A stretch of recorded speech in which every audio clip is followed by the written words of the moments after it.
Hi, I'm Paul Friedman. I founded the Marriage Foundation. And those of you who have already subscribed really know that this is not normal marital advice that you get anywhere else. Because at the Marriage Foundation, we see marriage as sort of a spiritual path, an individual path that each one in the marriage takes individually, but you do it together with someone else. And that's why our courses, we have a course for men and a course for women, are geared towards the individual, because it is an individual effort. So today's topic is what to do if your husband is having an emotional affair. And in this, we have, as part of the package you get when you get the course, you have access to our counselors. And I'm going to read this to you from one lady who's taking the course, and it's fairly recent. And the counselors passed this on to me, and I'm going to use this. At the end, you'll see that what she's going through is what you may be going through, where your husband is having an emotional affair, and what should you do?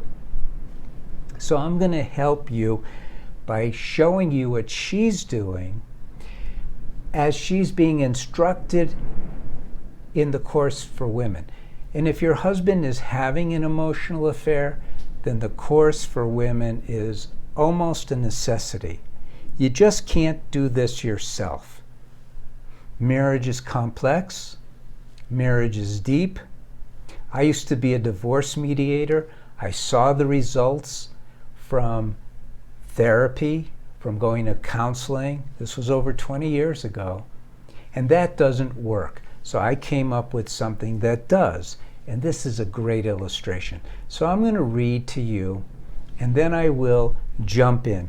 But she gets to the fact that her husband is having an emotional affair, so you'll see how we guide somebody who's in that situation. And again, you can't really do it on your own. I wish you could, but it's too complex. So I'm going to read from the top. So apparently she wrote in and she wanted to get, I'll read it to you. Okay, last correspondence was just asking for a PDF for the emotions table, but the counselor told me there isn't one. No problem. So as she goes through the course, there's different lessons, obviously. But the counselor also asked how I'm doing with SO. Now this is a technique that I invented, and I won't get into all that or this video is going to go on for a long time. But the SO technique basically is S is stop, E is evaluate, W is act with wisdom. I don't mind telling you, but it won't work just knowing that. You need a lot of background information. You have to literally be taught so many things that were not taught in school or by our parents or anywhere else. I'm responding. Sorry, I don't know if I'm corresponding with one counselor or many different counselors, so I recap why I'm writing. This is important. Our counselors are anonymous. And the reason for that is because we deal with very pragmatic cause and effect methods. And so they're always looking out for, are you using the methods correctly? Are you using the techniques correctly? Because if you do, when you do, the results are guaranteed. It's like mathematics. So to answer the question asked of me about how she's doing with the SO, I'm finding SO easier to use with each passing day. Specifically now, it's transitioning to my thoughts, or to starting this week's lessons, week 7 on emotions. I had been making those hard stops when my thoughts were wanting to run me ragged. You need to understand this is very deep, so please pay attention and stick it out to the end. You're going to learn so much. All of us have these wonderful philosophies about how we think, how we feel. And those philosophies are based in real wisdom. We want to behave well.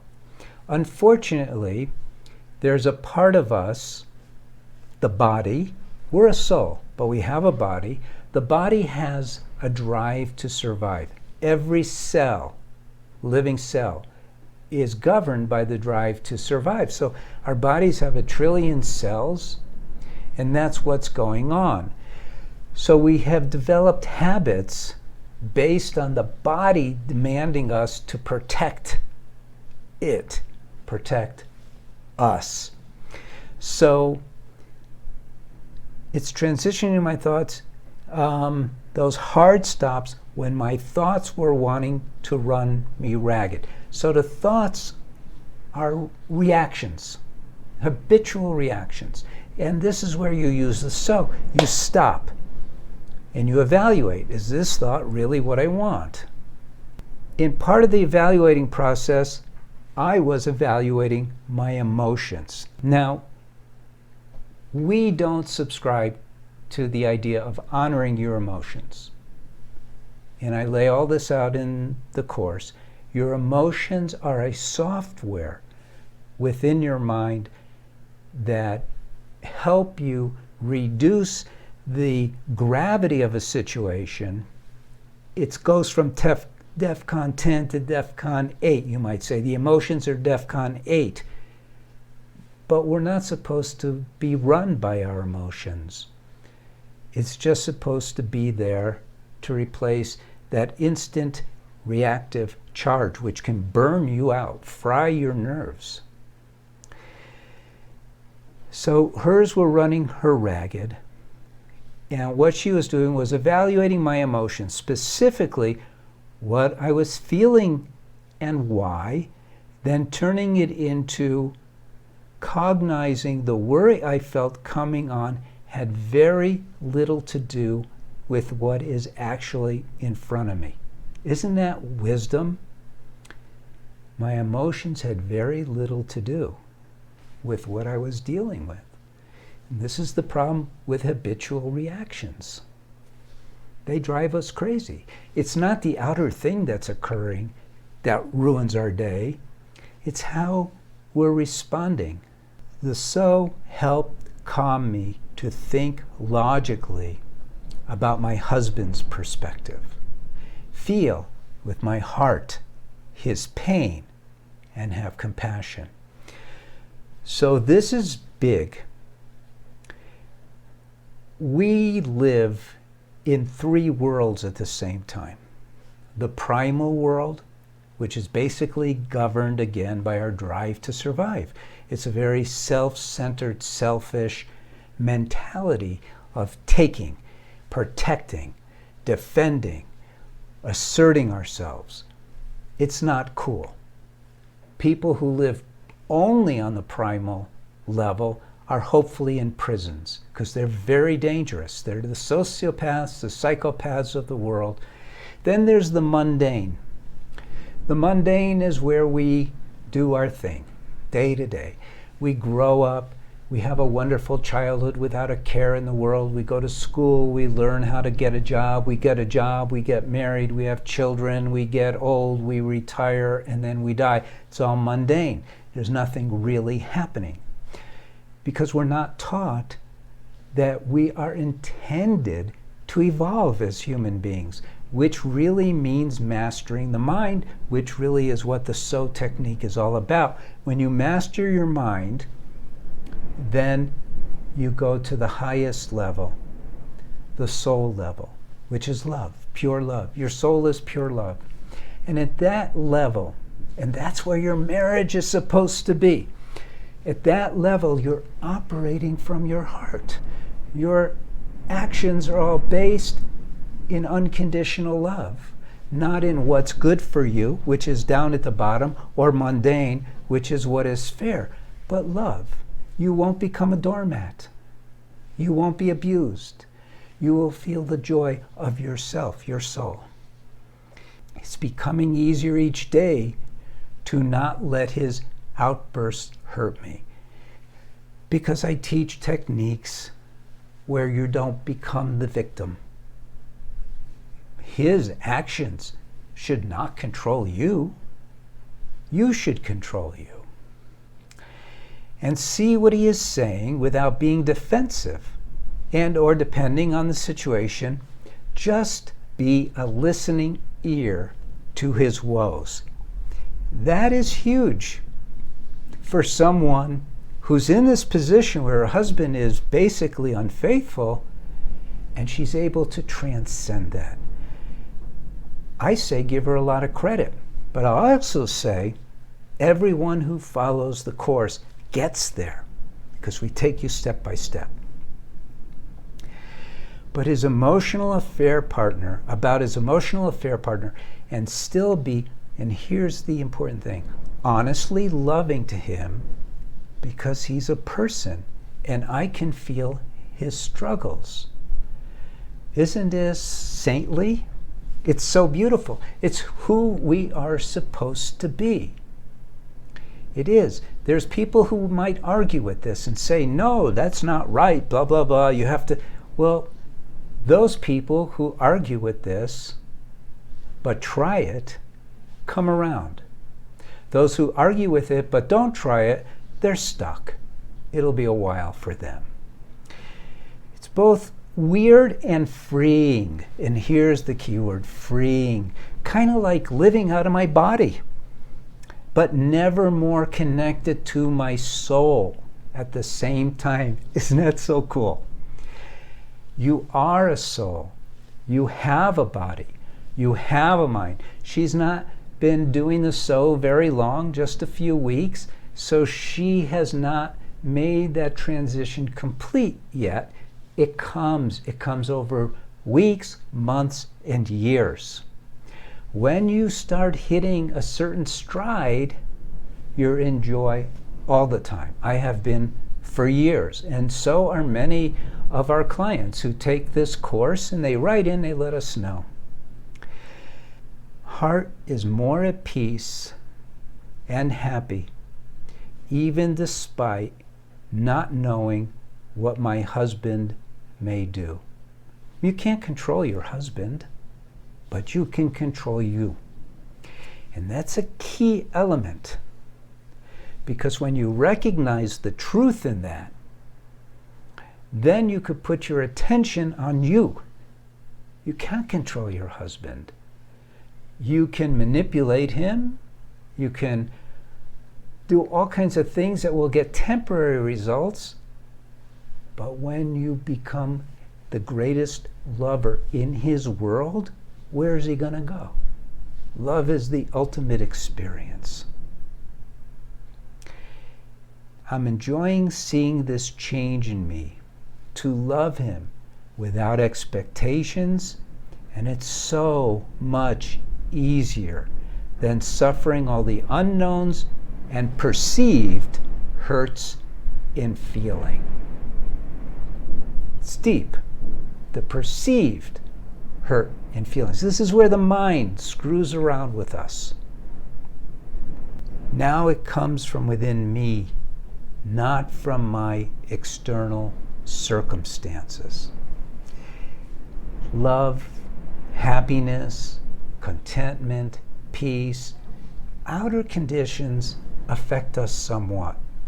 But you think about it, it's the inner that really matters in your life. When you're in a good mood, and there's no reason why you shouldn't always be in a good mood, and the main part of the course is learning to control your mind, learning to master your emotions, eliminating all anger, becoming you, the soul. But when you're in a good mood, think about it, nothing bothers you. So that's the place to be. If you're in that place, your husband's going to be attracted to you like a bee to honey. And this is how we save marriages. It's so simple, isn't it? I feel more confident in me as a person, who I am, who I want to be, and I feel momentum building to just stay the course. Yes, of course. And that's what we say. You try it, the course is guaranteed. Because when you try it, when you actually follow the instructions, what happens is you see the results yourself. And then you have the confidence to know, well, this is not BS. This is the real deal. When I mess up, which I'm still doing, we all do, and feels like, but I'm quick to acknowledge it. I let my husband vent, and I empathize with how he feels when I fail him and apologize. I mean, using so is going so well that even in my failings, my husband later apologized for telling me I should go kill myself because I'm a waste of human life. And I stopped, thought about it, then said, honey, I'm sorry I've hurt you so much, that all the pain has piled up over the years, and these little things I do push you past your ability to cope. Now, this is where some women totally freak out, and they go, how dare he say something like that? Ladies, he's a man. He reacts and does things from a masculine perspective. And when you understand that, these things don't impact you the way they do when someone tells you you should be insulted, you should be irate. No, you shouldn't be. You should be centered within your being with love, peace, contentment, harmony. You should be that which you wish to have in your life. Your mind is the closest environment that you'll ever experience. That should be turned into love. So I don't argue with people anymore about that. If you want to be political about this, be political. That's your business. We're here to help you have an incredible life, one filled with happiness that is ever increasing and ever expanding love. That's what it's about. Now, you don't mean those things you say, and I know that's not who you are or want to be. She's speaking her truth, but her truth is deep. It's based in love. And I see how I've hurt you, and I'm still hurting you by assuming I know what you were going to say. So she caught herself. Argument done. Moved on. Wow. How would you like to have that in your life? I mean, really, I never would have said something like that and meant it just 2 months ago. No, really, I know. I know exactly what you're talking about. To this day, I've been doing this for over 20 years. I follow my own guidance, and I still use the so. It becomes part of your life. And I'm still evolving. I'm still recognizing things that I thought that I shouldn't be thinking. Things that I've done that I shouldn't be doing. Now, they're not like having an emotional affair or anything so radical, but you become more and more refined, and the joy builds more and more. And this is an experience that everyone has. Honestly, it's nice to be friends with my husband again, even if it revolves around him confiding in me about his emotional affair partner, because no one else in his life will show compassion toward him for what he is feeling. This is important. Why is this important? Because you can't fake this. This illustrates how deeply she has gone into this idea. She has made, we call it at the Marriage Foundation, we call it a shift. When you realize, I'm supposed to be the heart. I'm supposed to be love. I used to have a little prayer that I would say, Lord, teach me to love as thou dost love. That's what this is really all about. Where do you get absolute unconditional love? Only from God. But we are supposed to use that as our guiding light and example, not what other people think politically. He says no one understands, and they all just shut him down and condemn him. Wow. He's revealing this to her because now her heart is open. He can. Can your husband say that to you? Or would you flip out? Although it's weird to say it out loud, that I am that person/friend for him right now, knowing that is what he needs. Right now is the most loving thing I can do for him, and that feels good. I'm so touched by this. My crazy cycle has shut down. Praise God. And I know I'll be okay no matter where things go.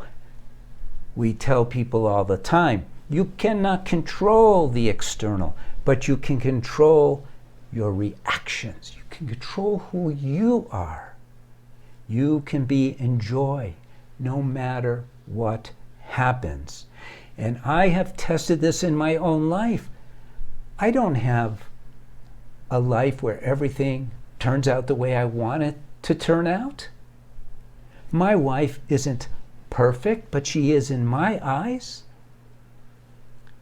But within myself is a constant feeling of love and peace, and that's what you want too. And at the same time, constant scrutiny of my mind. I don't let it control me anymore. I control it.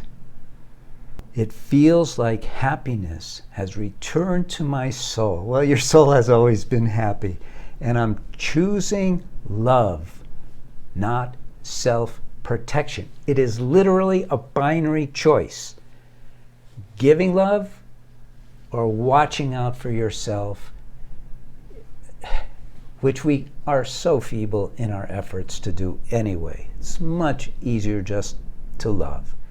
It's a wonderful place to reside. So now learning about the emotions and brain habits in this week's course feels like a natural progression to keep me changing for the better. One habit at a time will get reworked. And that's how we do it. I'm so thankful for finding this course. I wish that I could tell you, here's what you do. All you have to do is this. What to do if your husband is having an emotional affair. Well, do this, do that, blah, blah, blah, like the other people do. But I'd rather you experience, I'd rather you use this experience, this truly horrendous experience. It is. But use it as a wake-up call. You cannot change the past. You cannot fix it. But the future is yours. You see, you have free will. You have volition.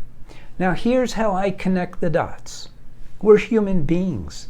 It's very heavy. We're not advanced animals like they try to push on us. We're not animals. We're souls. We have an animal body. It's biological, so you could call it an animal body, but it isn't even an animal body. It's very advanced. We have free will. We have consciousness. We can experience happiness. So it's like you have a spoon, there's ice cream in front of you, and you have permission to eat the ice cream. Connect the dots. So you eat the ice cream because it tastes good. Why not? You have free will. You have happiness at your fingertips. Use it to be happy. You also use it to open your heart, to align your mind with who you are, your soul. We have not learned these things. You might say that the Marriage Foundation is the cutting edge. It's like a new psychology. It's not based on digging up the past, asking about your childhood. Who cares? You don't care about the past. You care about the future. You care about now. You should have the tools, and we have the tools for you so that you can manifest joy, ever new joy. It's so beautiful when you get it. And a lot of people are using these videos to start getting it. And we get emails all the time now. I want to be, and we don't really talk about spiritual because there's so many weird interpretations of what all that means. But your marriage is spiritual because it's not material. Love is as tangible a thing as exists. But you can't touch it, smell it, taste it. It's spiritual. You're a soul. You have a body and a mind. You're spiritual. I hope that this was helpful for you. If your husband is having an emotional affair, it is far from over. It is a wake-up call for you to start moving yourself and thus your marriage in the right direction. What an opportunity you have. I don't know how you were led to watch this video, but keep going. Don't stop here. Go all the way. Happiness, love, those are the promises of marriage. And you have a right to those. It's our birthright. Thank you for spending time with me. Leave a like, leave a comment. God bless you, and take care. Thank you. I'm Paul Friedman, and I founded the Marriage Foundation for you. God bless.